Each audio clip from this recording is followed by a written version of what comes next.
Hello, YouTube.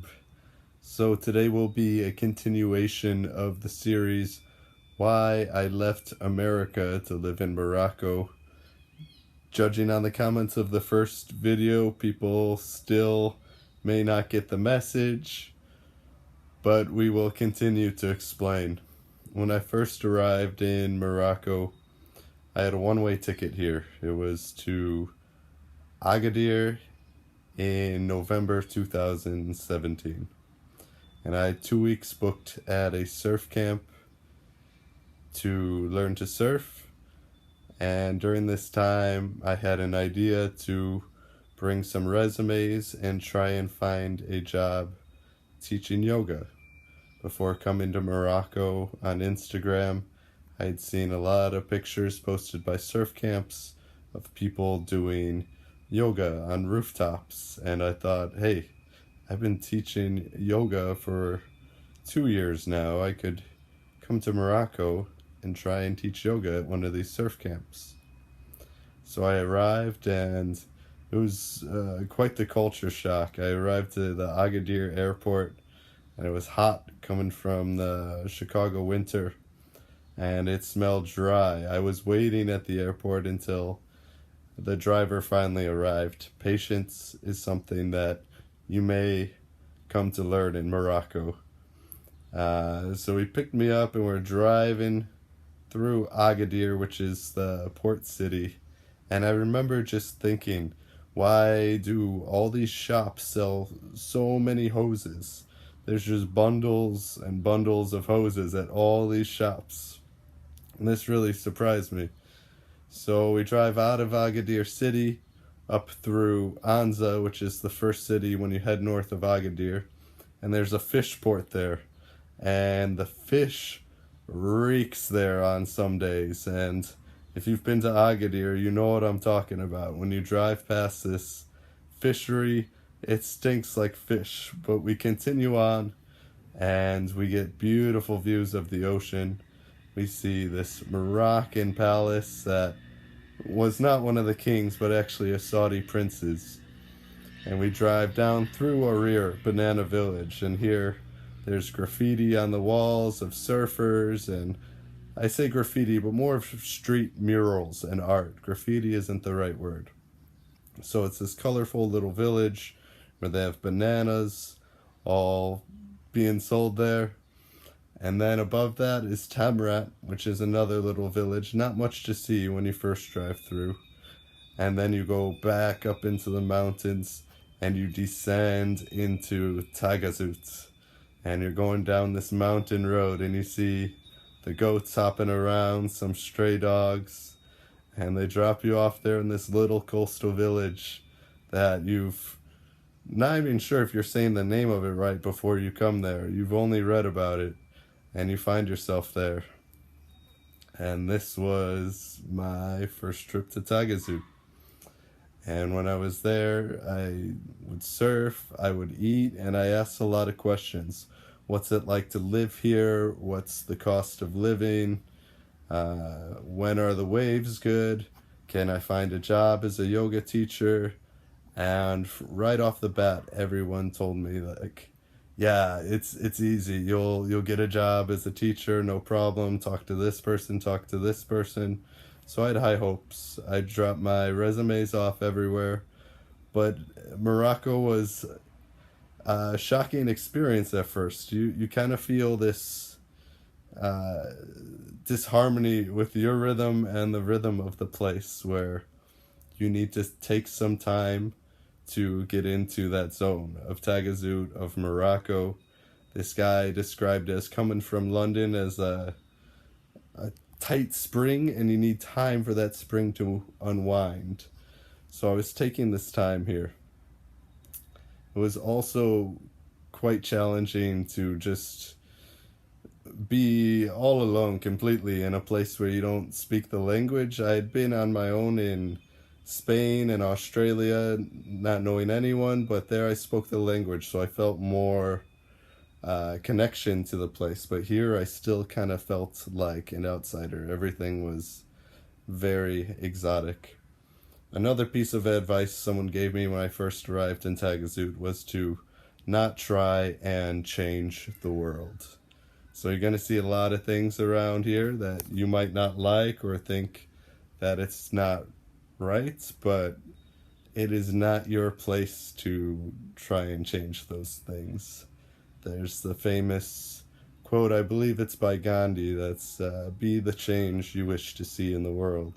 So when you see anything on the outside that you dislike, it's a reflection of what's on the inside of yourself. So taking this time when you arrive in Morocco to do your own personal work is very important. But after 2 weeks there, I'd gotten my feels out for the land, seeing where everything was. And I was going to be homeless that night because my 2 weeks I'd booked up at the surf camp were up. Luckily, someone had told me, hey, we need a yoga teacher. Would you like to teach yoga tonight? And we'll give you a place to sleep and breakfast in the morning. I said, okay, I could do that. And this was my birthday. Another good story about my birthday is I love nachos, and all I wanted on my birthday was nachos. But I'm like, I'm in Morocco, I'm in Tagazout, I don't think they're going to have Mexican food or nachos. But sure enough, we planned this birthday party to this restaurant, La Berge in Tagazout. And sure enough, I checked the menu and there's nachos on there. And I was like, yes, I love Morocco. If they have nachos, this is a place I could stay. Fried chicken, though, is sorely lacking in Morocco. There's not so much fried chicken. Maybe if you make it at home. KFC is just whack. So anyways, back to the story. 2 weeks, I stayed the night at the surf camp where I worked, and the next day I had an interview for a more permanent position. So I took a bus over to Tamrat, the next village over. Oh, the week before too, I had bought a guitar. I'm like, I like this place. I'm gonna stay. And I bought a guitar off of Facebook in Agadir.